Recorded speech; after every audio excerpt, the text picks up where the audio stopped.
Welcome. This is Kristen on our journey through the Bible. So glad you're here with me. Oh my goodness, this story is so awesome. I just love it. Joseph, now he is now in charge beyond just below Pharaoh. He is the man over all of Egypt now. Even though he still, hasn't seen his family anymore. He went to prison. He was in Potiphar's house and got thrown in prison because her wife lied about him coming onto her. Anyway, you got to catch up if you haven't already.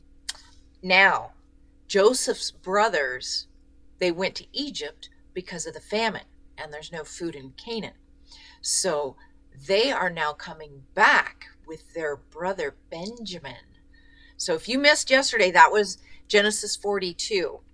We are getting into Genesis 43, and I'm going to jump right in. I'm so excited. I love these stories. It's so amazing how the Lord works, because now Joseph figured out that all of this, him being sold as a slave, him being thrown in prison, all of this ended up being for God's good.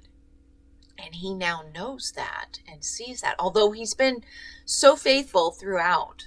But it's hard to see and fathom sometimes. Is this really God's plan? Could it be? But it was. All of this, trials and tribulations and everything that Joseph has been through, although God's been with him and taking care of him, it still hasn't been any pleasure being in prison and everything. Even if he was in charge, it's no Hilton Hotel. So let's jump into Genesis 43.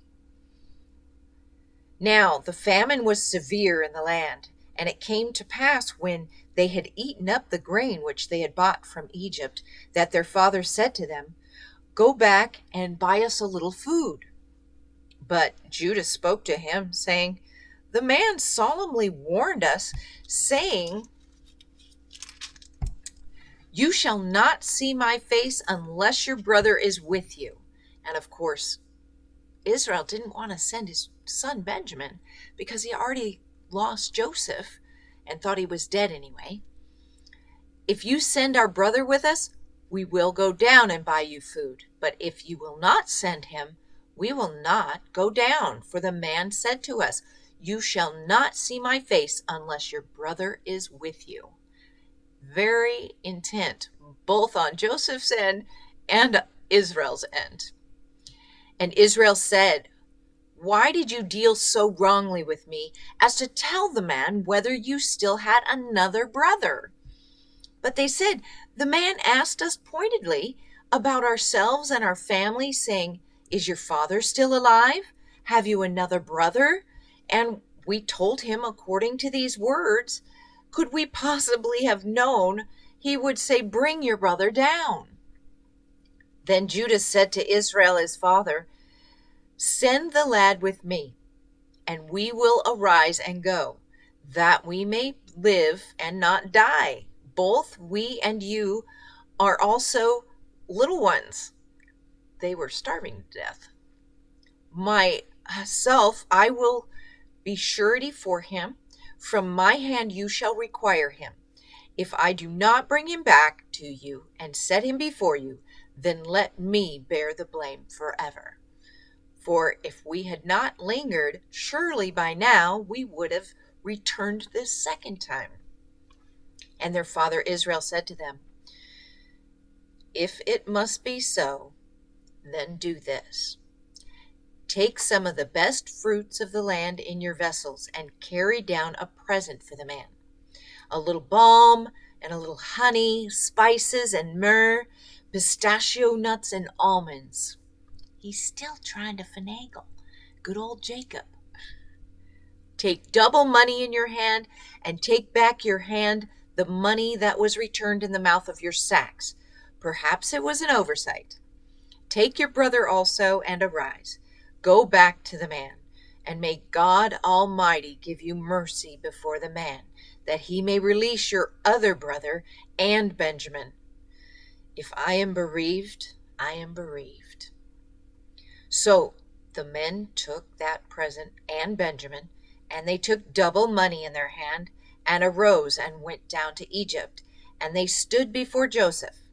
When Joseph saw Benjamin with them, he said to the steward of his house, "Take these men to my home and slaughter an animal and make it ready, for these men will dine with me at noon." Then the man did as Joseph ordered, and the man brought the men into Joseph's house. Now the men were afraid because they were brought into Joseph's house, and they said, "It is because of the money which was returned in our sacks the first time that we are brought in, so that he may make a case against us and seize us, to take us as slaves with our donkeys."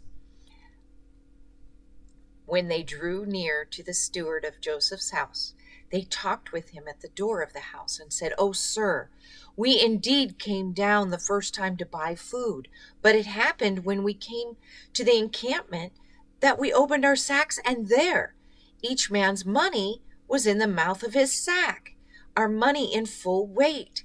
So we have brought it back in our hand, and we have brought down other money in our hands to buy food.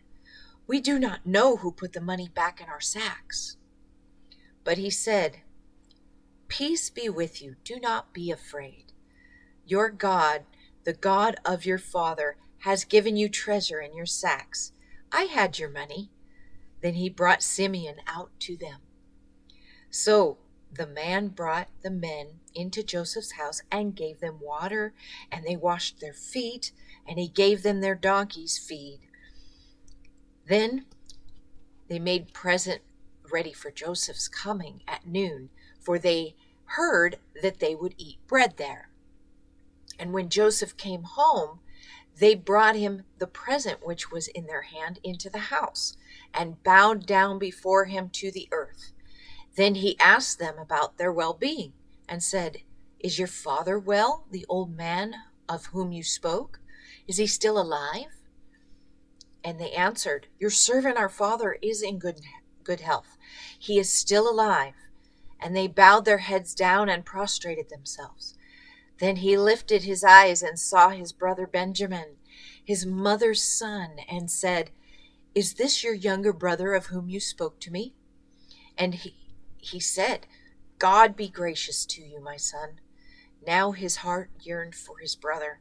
So Joseph made haste and sought somewhere to weep. And he went into his chamber and wept there. Then he washed his face and came out. And he restrained himself and said, "Serve the bread." He so wanted to just reach out and hug his little brother. It had been about 20 years since he had seen them. And so his little brother, Benjamin, would have been about 3 years old the last time he saw him.